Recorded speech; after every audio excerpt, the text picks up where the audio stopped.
On Sunday, we saw the Twin Towers of Noida of Supertech come down. It is a much awaited event because for the citizens of Noida, such an event perhaps is something that hasn't happened. Such a massive building coming down also had its own risks. Would there be damage to neighboring buildings? Thankfully, none of that happened. But what happens to the home buyers? And what really is now going to be seen as far as this entire case is concerned? Because several of the home buyers are still talking about the fact that they have not received adequate compensation. For more on that, I have with me Mr. R.K. Arora, who is the chairman of Supertech Group. Mr. Arora, first and foremost, thank you so much for speaking to us here. Let me begin by asking you what happens now to the dozens, if not hundreds of home buyers. Some of them have come out to say that they've not received the full compensation as well. How will you address this issue, Mr. Arora? First of all, I'll tell you the reason of the demolition of this building. Actually, this building is duly approved from the authority in 2006. And there was a part, दो part में उसको हमने plan किया उसको development करने का। पहला part था 15 टावर, जो लोग हमारे इसके प्रोजेक्ट के साथ जुड़े थे। 15 टावर का कंप्लीशन किया 2009 तक और बना के लोग को डिलीवरी कर दिया। उसके बाद 2 टावर जिसको हम ट्विन टावर कह रहे हैं, ट्विन टावर का कंस्ट्रक्शन स्टार्ट किया और ट्विन टावर के कंस्ट्रक्शन स्टार्ट करने के बाद उसके अंदर as per the policy of the government, as per the policy of Noida building regulation, उसको हमने एक रिवाइज कर दिया। तो रिवाइज करा लिया एक तरह से अथॉरिटी से। अथॉरिटी के रूल के मुताबिक we have made the payment to the authority and we made the building of twin tower.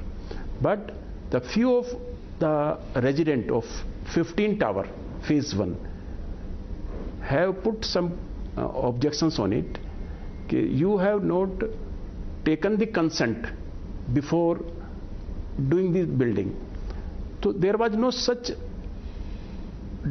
requirement, क्योंकि ऐसा कोई रिक्वायरमेंट अथॉरिटी की तरफ से नहीं था कि कंसेंट लेने की जरूरत होती थी, क्योंकि Noida authority building plan approval देती थी।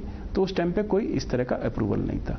तो उसके लिए उन्होंने हाई कोर्ट में एक पिटीशन फाइल किया और हाई कोर्ट ने ये एडवर्सली ऑनरेबल हाई कोर्ट ने 2014 में अगर कोर्ट ऑर्डर दे रही है, so the court has found merit, and it is not just the high court, even the Supreme Court has upheld this in its August 2021 judgment. So somewhere or the other the court has found merit in the complaint, because it is not just the fact that consent was not taken, but also the FAR was changed 3 times, the height of the building repeatedly changed 3 times or multiple times. Several such rules have also been violated, and these are very, very serious charges, because very often customers, citizens who are home buying, middle class members of the public, they are very often cheated by builders. देखिए, ऐसा नहीं होता है। मैं आपको यही कहूंगा, देखो जजमेंट है, ऑनरेबल सुप्रीम कोर्ट जजमेंट है, हम उसका सम्मान करते हुए, सुप्रीम कोर्ट ने बोला कि बिल्डिंग को गिरा दो, तो हमने बिल्डिंग को गिरा दिया। सुप्रीम कोर्ट ने बोला कि बिल्डिंग को एक एक्सपर्ट एजेंसी द्वारा गिराया जाना चाहिए, वी फॉलो देयर ऑर्डर्स। उनको एक्सपर्ट एजेंसी लेके आए, उसको बिल्डिंग को सेफली डिमोलिश कराया। और उसके अलावा जो ऑर्डर्स हमको दिए गए, जैसे कि होम बायर का रिफंड है, जो आपने क्वेश्चन था कि होम बायर को रिफंड नहीं मिला है, तो I want to tell you and all the flat owner related to this twin tower, we have settled 95% people, 95% लोगों को पैसा वापस कर दिया है, उनका इंटरेस्ट वापस कर दिया है, उनका ब्याज दे दिया है। बैलेंस फ्यू इज देयर, जैसे जैसे हमारे पास आ रहे हैं we are clearing the things. तो as far as the payment part is concerned, as far as the demolition part is concerned, honourable supreme court ने बोला एक अच्छी एजेंसी लेके आओ, उसको पैसा दो। We have hired a good agency, जिन्होंने कल आपने देखा भी है सेफ डिमोलिशन कर दिया है और एडजॉइनिंग बिल्डिंग को कोई नुकसान भी नहीं हुआ है, उनको भी हमने पैसा दे दिया है। लेकिन साथ में सुप्रीम कोर्ट ने सर ये भी कहा है सीबीआरआई जो टेक्निकल एक्सपर्टाइज होगी उनको भी आपने पैसा देना। हमने जी, I'm just interrupting you because आप सुप्रीम कोर्ट की बात कर रहे हैं और मैं सुप्रीम कोर्ट के ऑर्डर से मैं बस एक लाइन पढ़ना चाहूंगा। सुप्रीम कोर्ट ने कहा है this case reveals and I am quoting a nefarious complicity of the planning authority in the violation by the developer of the provisions of law. उन्होंने ये भी कहा है it was replete with instances with highlight collusion between the officers of Noida with Supertech and its management. These are the Supreme Court's words, sir, and this is very, very harsh, stinging indictment of your company and also of the Noida authority. देखिए, जो supreme court ने, माननीय supreme court ने जो बोला है, हम उसको ऑनर कर रहे हैं, उनके आदेश का पालन कर रहे हैं। बट मैं यही कहना चाहूँगा आज आपके चैनल में अपनी सभी ग्राहकों को, मीडिया को, कि we did not do any violation at all. Building as per rule बनी है, एज पर अप्रूव्ड प्लान बनी थी, उसके अंदर कोई भी वायलेशन नहीं हुआ था। और उसके अंदर नोएडा अथॉरिटी ने एफिडेविट दिया था कि बिल्डिंग का जो कंस्ट्रक्शन है एज पर दी अप्रूव्ड प्लान है और plan is approved by laws. गलत है ये सुप्रीम कोर्ट ने कहा है। साथ में क्या ये सही नहीं है कि ग्रीन बेल्ट के ऊपर कंस्ट्रक्शन की गई, जो गैप होनी चाहिए बिल्डिंग्स के बीच में 30 मीटर से ज्यादा की गैप होनी चाहिए, 9 मीटर की गैप दिख रही है यहाँ पर, तो ये सब तो क्लियर वायलेशंस दिख रहे हैं अरोड़ा साहब। नहीं, मैं इसका भी एक्सप्लेन देता हूं टेक्निकली। देखिए क्या होता है, जैसे मैं अभी बता रहा था कि पहले 15 टावर को बनाया गया, 15 टावर के लिए जो ग्रीन की रिक्वायरमेंट थी वो पूरी की गई और 15 टावर को उनको हैंडओवर किया गया विद देयर ग्रीन। तो जो बैलेंस पोर्शन था जिसके ऊपर ट्विन टावर था वो ग्रीन नहीं था, एक्चुअली उसको गलत इंटरप्रिटेशन किया गया और एक तरह से जो वहाँ के जो 15 टावर के लोग थे उनको अच्छी तरह से मालूम था कि ये फ्यूचर एक्सपेंशन है, it is not meant for the green. तो वो उसको उन्होंने गलत इंटरप्रिटेशन दिखाते हुए कि जी यहाँ पर ग्रीन होगा, not at all, this was not at all. तो उसके ऊपर कोई ग्रीन का कोई वायलेशन नहीं था। जहाँ तक डिस्टेंस का सवाल है, डिस्टेंस का सवाल मैं आपको क्लैरिटी दे देता हूँ कि जब हम बिल्डिंग पास कराते हैं तो हमको फायर का एनओसी लेना पड़ता है फायर डिपार्टमेंट से। फायर डिपार्टमेंट के लिए जो डिस्टेंस का मिनिमम रिक्वायरमेंट है वो 6 मीटर है। तो 6 मीटर की बजाय हमारा डिस्टेंस था 9.8 मीटर। तो 9.8 मीटर डिस्टेंस था। एक्चुअली द डिस्टेंस क्यों चाहिए होता है, एक फायर टेंडर मूवमेंट के लिए चाहिए होता है and it was clearly mentioned in the regulation of the fire department कि 6 metre is required. And the model building bylaws आज जो पूरे हिंदुस्तान में लागू है, पूरे इंडिया में लागू है, वो 6 मीटर की बात करता है। हम लोगों का जो डिस्टेंस था वो 9 मीटर था, 9.8 मीटर था। And I will tell you most important thing कि नोएडा के अंदर जो बिल्डिंग बनी है 2009 से लेकर 2014 तक इसी रेगुलेशन के तहत बनी है, विदाउट कंसेंट बनी। की बात कर रहे हैं, ये सुप्रीम कोर्ट ने कहा है वायलेशन के बारे में। प्रोविजन है सुप्रीम कोर्ट का कहना है कि when these regulations are brazenly violated by developers, more often than not with a connivance by regulatory authorities, it strikes at the very core of urban planning and thereby directly resulting in an increased harm to the environment and dilution of safety standards. तो यानी ये कहना कि कोई violation नहीं हुई है, supreme court ने भी पाया है कि इसमें वायलेशन है और साथ ही साथ आपके कंपनी के साथ साथ नोएडा अथॉरिटी में भी कहीं ना कहीं वायलेशंस पाए। और आपको भी पता है यूपी गवर्नमेंट ने जो एक्शन लिया था following the supreme court order, they have taken action on officials. तो आप कैसे कह सकते हैं कि कहीं वायलेशन नहीं हुई है सर, जब सरकारें और कोर्ट्स और सब एक्शन ले रहे हैं इस पूरे मामले को लेकर? देखो सर, ऐसा है कि जहां तक वायलेशन का सवाल है, सुप्रीम कोर्ट के आदेशों का हम सम्मान करते हैं। जहां तक सुप्रीम कोर्ट के ऑनरेबल सुप्रीम कोर्ट के जो कमेंट्स हैं, we respect these things, but we as a developer, हम लोग पिछले 40 सालों से काम कर रहे हैं। We never violated any terms of the sanctions, we never violated any building bylaws, we never violated the rules at all। जितनी बिल्डिंग बनी है आज और जो बन रही हैं, नॉट ओनली द नोएडा, पूरे हिंदुस्तान के अंदर द सेम बायलॉज के हिसाब से बिल्डिंग बनती है, उसमें कोई भी इसमें चेंज नहीं है। आज मॉडल बिल्डिंग बायलॉज जो पूरे हिंदुस्तान में लागू है वो आज नोएडा में भी लागू है, आज वो बम्बई में लागू है, आज वो बेंगलोर में भी लागू है, आज वो हर स्टेट में लागू है। तो जहां तक उसका सवाल है कि रूल्स क्या हैं, तो हम रूल्स के मुताबिक काम करते आ रहे हैं और उसके हिसाब से हम लोगों को डिलीवरी कर रहे हैं, उसके हिसाब से मकानों का निर्माण कर रहे हैं, उसी के हिसाब से कंस्ट्रक्शन कर रहे हैं। तो मैं समझता हूं कि we are the rule abiding company and we are following the rules. Sir, आपने कहा कि you are not bound to any terms of agreement. इस पे कोर्ट का ये कहना था that by submitting before this court that it is not bound by the terms of agreement और the act for want of a declaration under section 2 the appellant is evidently attempting to take advantage of its wrong. तो आपने गलत किया है और उसका गलत फायदा उठाने की कोशिश कहा है कोर्ट ने। देखिए सर, जैसे कि मैंने अभी बताया कि जहां अपार्टमेंट एक्ट के जिस ग्राउंड के ऊपर बिल्डिंग को तोड़ने का आदेश किया गया है, वो अपार्टमेंट एक्ट एक डेवलपमेंट अथॉरिटी एडॉप्ट करती है। मतलब अगर आप एज ए होम बायर, अगर आपको कोई मकान बनाना है, सपोज मैं आपके ऊपर ही जाता हूं, आपको एक मकान बनाना है आपने नोएडा के अंदर या कहीं दूसरे स्टेट में, तो आप अपना बिल्डिंग प्लान सैंक्शन कराएंगे अथॉरिटीज को, अथॉरिटी उसको सैंक्शन करके देगी। अगर अथॉरिटी ने कुछ रूल्स को एडॉप्ट ही नहीं कर रखा हो तो उसमें तो आपका कोई फॉल्ट नहीं हो सकता ना, या किसी आम बायर का कोई फॉल्ट नहीं हो सकता, या किसी डेवलपर का कोई फॉल्ट नहीं हो सकता। लेकिन आपने एंड वो रूल केवल आपके लिए, ये भी तो आरोप है कि हाइट बार-बार आपने बढ़ाई है, एफआईआर बार-बार बढ़ाई है। Is it not a fact that you have changed your FIR repeatedly?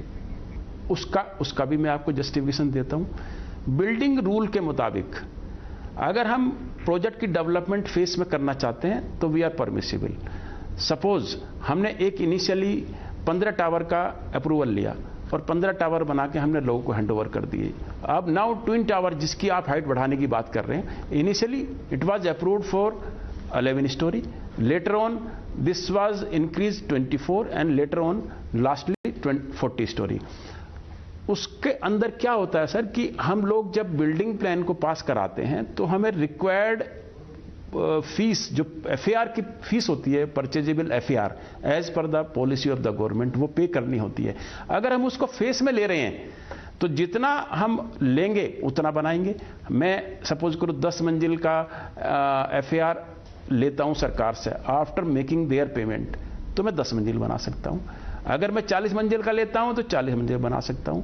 तो मैं आपको यह बताना चाहता हूं कि जो मैंने 40 मंजिल का एफआईआर का कॉस्ट जो लगभग 25 करोड़ था, उसको 2012 तक फेज में जमा कर दिया problem sir, because you are treating them the initial occupants को जो पहले से पहली बिल्डिंग में आए थे, उनको तो आपने कुछ और पिक्चर सामने रखी थी। जब आपको परमिशन मिलती रही, आप इस वजह से भी एफआईआर बढ़ाते गए, तभी तो आपको लेके गए हैं कोर्ट में, क्योंकि this is what is typically seen. कई बिल्डर्स, तो आपकी केस नहीं कह रहा हूं, लेकिन कई ऐसे बिल्डर्स हैं जो ऑल्टरेशन कर देते हैं प्लान्स में, नया टावर बना देते हैं। इस तरह की चीजें आम जनता फेस करती है और इसी वजह से लोग, बहुत सारे लोग इस पूरे मामले को इतने क्लोजली फॉलो कर रहे हैं, because this is what the common man goes through, and in your case clearly the courts have also found that there is merit in that. इसमें मैं बस यही कहना चाहूंगा आपको कि जो 15 टावर के लोग हमारे खिलाफ कोर्ट में गए थे, उनके कॉमन एरिया में, उनके ग्रीन में, उनकी फैसिलिटी में हमने कोई बदलाव नहीं किया था। वो जो चेंज हो रहे थे वो ट्विन टावर में हो रहे थे, वो चेंज जो है उनके 15 टावर में नहीं हो रहे थे। अगर उनको कोई ऑब्जेक्शन होता तो उनकी अपनी बिल्डिंग के अंदर कोई चेंज होता तो उनको ऑब्जेक्शन हो सकता था।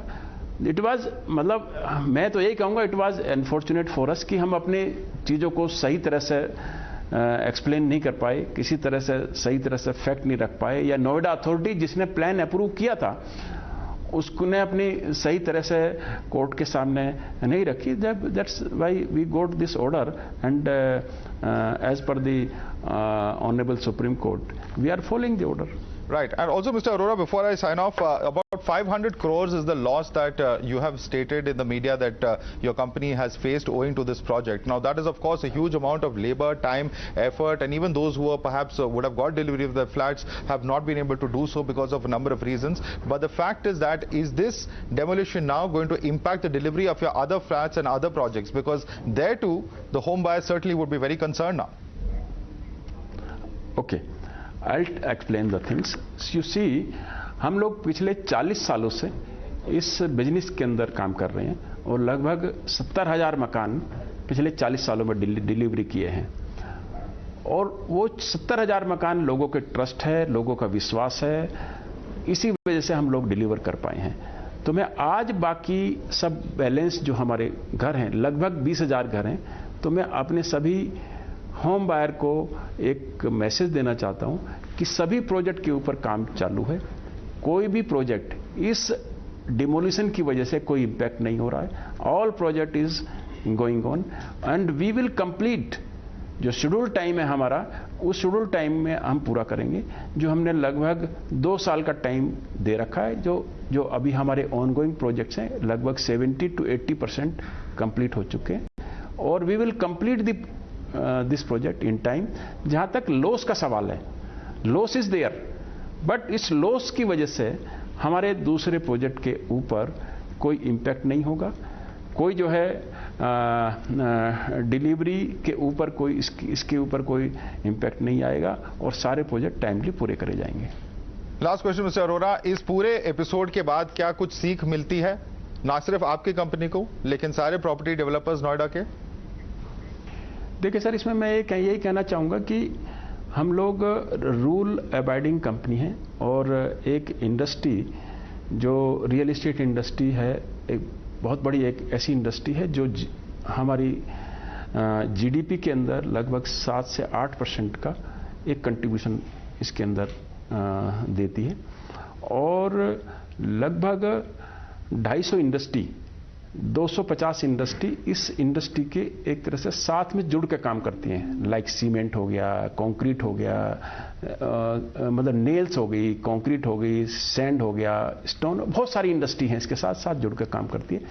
और एक बहुत बड़ा सेक्टर, मतलब मैं कहूँगा कि एग्रीकल्चर के बाद दूसरा एक सबसे बड़ा सेक्टर ये रियल एस्टेट इंडस्ट्री है, जो ऐसे लोगों को रोजगार दे रही है जिन लोगों को एक दूसरा जगह काम नहीं मिल सकता। इतनी अनस्किल्ड मैन पावर, इतने अनस्किल्ड मैन पावर और माइग्रेंट वर्कर को ये इंडस्ट्री काम देती है। तो इस इंडस्ट्री का सेफगार्ड करना बहुत जरूरी है। तो उसके लिए एक ट्रांसपेरेंसी हम अपने होम बायर के प्रति वो ट्रांसपेरेंसी रखें और साथ साथ जो एक तरह से इसके ऊपर एक क्वेश्चन मार्क लग गया है कि किसी भी अप्रूव्ड प्रोजेक्ट को इस तरह से गिरा दिया जाता है, तो एक बहुत बड़ा क्वेश्चन मार्क है। क्योंकि डेफिनेटली किसी ना किसी प्रोजेक्ट में कोई ना कोई बैंक सपोर्ट करता है, कोई ना कोई फाइनेंशियल सपोर्ट करती है, तो एक ट्रस्ट लेवल जरूर डेफिसिट हुआ है। तो we have to try to improve the trust level of the home buyer as well as the industry. Well, that may be true, sir, but many would say that despite the fact that you are one of the biggest employers, that certainly cannot in any way justify violations that are being alleged and are being seen on ground. Mr. R.K. Arora, we certainly hope that the home buyers, the 5% that you claim have not been paid, get their compensation at the earliest. The Supreme Court also has eyes on it. But thank you for taking the time out and speaking to us about the trials of all the home buyers and also the lessons learned from this entire episode. Thank you so much for joining us.